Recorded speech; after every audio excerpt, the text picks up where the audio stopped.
What if the key to solving Earth's energy crisis is not found deep underground, but glowing quietly in the night sky? For decades, nuclear fusion has been the holy grail of clean energy, promising to replicate the power of the sun right here on Earth.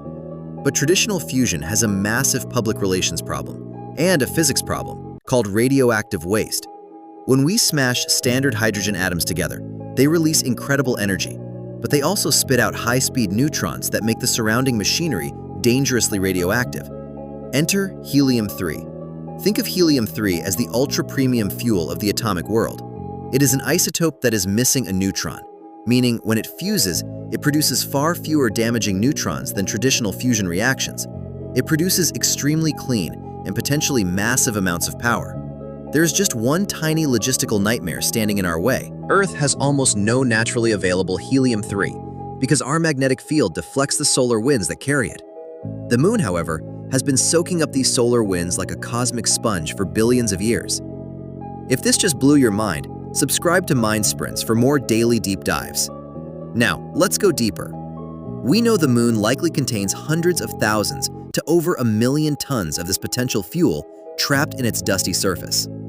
Some estimates suggest that about 20 to 25 tons of helium-3 could theoretically power the United States for a year.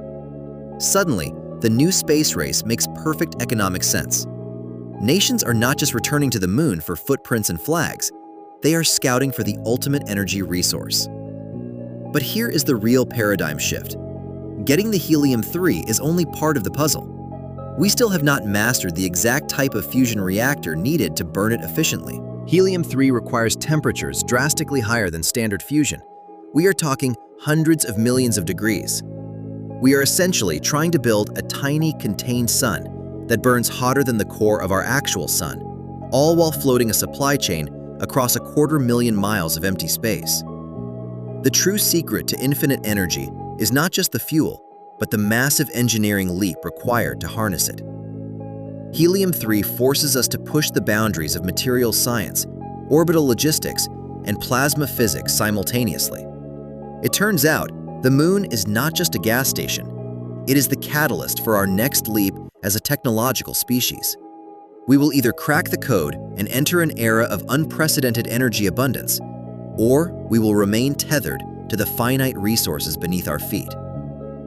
Thank you for watching. If you learned something new today, please like this video and subscribe to Mind Sprints. What do you think is the biggest hurdle to mining the moon? The technology or the politics? Let me know in the comments below.